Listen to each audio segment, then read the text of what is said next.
दुनिया में ऐसी कई मिसालें हैं जब इंसान आदमखोर होकर इंसान का ही मांस खाने लगा। लेकिन इंसानी तारीख में ऐसा पहली बार हुआ जब देश का यानी एक देश का राष्ट्रपति आदमखोर बन गया। ये कहानी उसी आदमखोर राष्ट्रपति की है जो खाता था इंसान का मांस। वो सिर्फ इंसानों का मांस ही नहीं खाता था, बल्कि जिनका मांस खाता था उनके सर को यानी भेजे को भी फ्रिज में रखवा लेता था। और राष्ट्रपति की गद्दी पर बैठकर वो घिनौना हरकत हर साल 10 साल करता रहा। जब ये बात बाहर आई तो लोगों ने उसे हैवान और शैतान और अफ्रीका देश का हिटलर कहने लगे। लेकिन दुनिया इसके बारे में क्या सोचती रही, इससे उसको कोई फर्क नहीं पड़ता था। आपको बता दें, नाम था उसका ईदी आमीन। जी हाँ, नमस्कार दोस्तों, मैं हूं शिवम और आज आपको बताने वाला हूं एक आदमखोर राष्ट्रपति की कहानी जिसको सुनकर आप भी रोंगटे खड़े हो जाएंगे। ये कहानी बहुत ही खतरनाक है, खूंखार भी है। तो चलो शुरू करते हैं आज की ये आदमखोर राष्ट्रपति की कहानी जिसको सुनाते हैं आपको बता दें, अफ्रीका के एक छोटे से देश यानी युगांडा के राष्ट्रपति ईदी आमीन पर 6 लाख लोगों का कत्ल करने का इल्जाम लगा था। वो बुरा भी था और क्रूर भी था, ये उसके देश के लोग जानते थे, मगर कभी किसी ने उसके खिलाफ आवाज तक नहीं उठाया था।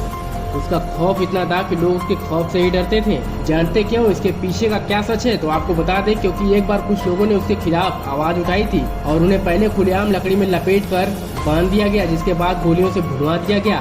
और तो और आपको बता दें कि इन लाशों को ट्रक से दबवा कर कुचल दिया गया, जिसके बाद आदमखोर ईदी आमीन के पास भी भेज दिया गया था। इसके साथ ही आपको बता दें, कहा जाता है कि उसने लाशों को यानी इन लाशों को अपनी भूख मिटाई थी खा करके।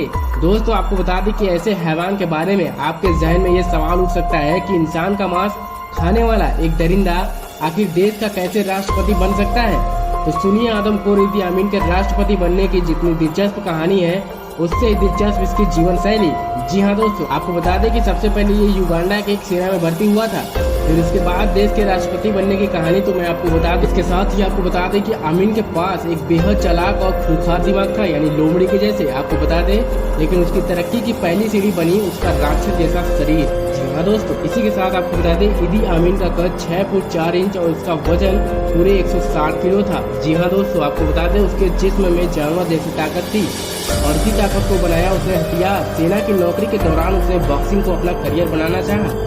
वो पूरे 9 साल तक लगातार युगांडा का नेशनल चैंपियन भी रह चुका है। युगांडा की सरकार के खिलाफ किसी भी विद्रोह को आमीन बेहद पूरी तरीके से कुचल देता था। आपको बता दें, कहते हैं कि इसी दौर में आमीन के मुंह लगातार खून। जी हाँ दोस्तों, वो अपने दुश्मनों को खुद ही अपने हाथों से मारता और फिर उसके शरीर के हिस्से को नोच नोच कर खा देता था। आपको बता दें कि उस दौर में इस हकीकत को कोई नहीं जानता था, क्योंकि ये पता ही नहीं था किसी को। लेकिन आपको बता दें, 1965 तक आते आते ईदी आमीन युगांडा की फौज में जनरल बन गया।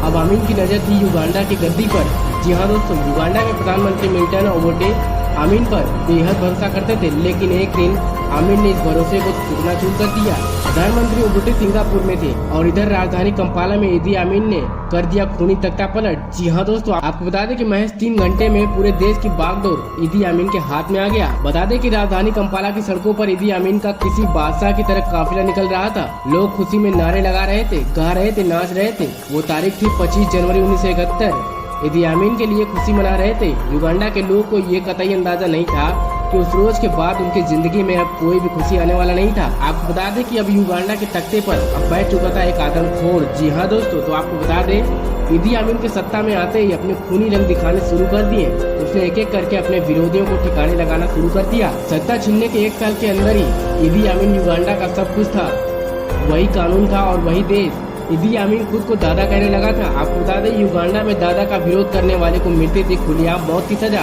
लेकिन ईदी आमीन का सबसे घिनौना चेहरा तब सामने दुनिया के आया जब इसके बारे में एक डॉक्टर को पता चला। उसके बाद उसने पूरा हल्ला मचा दिया। आपको बता दें, दुनिया को ये नहीं पता था कि ईदी आमीन दादा एक नरबख्शी है। जी हाँ दोस्तों, यानी इंसान का मांस खाने वाला एक आदमखोर है। आपको बता दें, कहते हैं कि ईदी आमीन को अपने दुश्मनों के शरीर का मांस खाने में सबसे ज्यादा मजा आता था। जिसके बाद आपको बता दें, ईदी आमीन की खूनी करतूतें जब युगांडा के बाहर तक पहुंचने लगी तो दुनिया ने उसे एक नया नाम दे दिया, अफ्रीका का हिटलर। जी हाँ दोस्तों, आपको बता दें कि ये नाम सुनकर उसको गुस्सा नहीं आता था, बल्कि वो हंसता था। ईदी आमीन ने पूरे 8 साल तक युगांडा पर हुकूमत की और इन 8 सालों में शायद ही ऐसा कोई सुबह रही होगा जहां युगांडा की सड़कों पर सैकड़ों लाशें न मिली हो। आपको बता दें, दावा किया जाता है कि वह अपनी सत्ता के दौरान ईदी आमीन ने पूरे 6 लाख लोगों की मौत के घाट उतार दिया था। इसके साथ ही आपको बता दें, इदी अमीन सिर्फ क्रूर ही नहीं था बल्कि बहुत बड़ा अय्याश भी था। इदी अमीन का मन औरतों से कभी नहीं भरता था। उसने 1-2 नहीं बल्कि 6 शादियां भी की थी, जिसमें से 5 शादियां तो उसने राष्ट्रपति की गद्दी पर बैठे बैठे ही की थी और 6 बीवियों से इदी अमीन के 45 बच्चे हुए थे। तो दोस्तों, ये थी एक आदमखोर नरभक्षी राष्ट्रपति की कहानी। वीडियो कैसी लगी, पसंद आई हो तो छोटे भाई को सपोर्ट करो यार, चैनल को सब्सक्राइब करो, वीडियो को लाइक करो। मिलते किसी नए वीडियो के साथ, तब तक के लिए राम राम भाई लोग।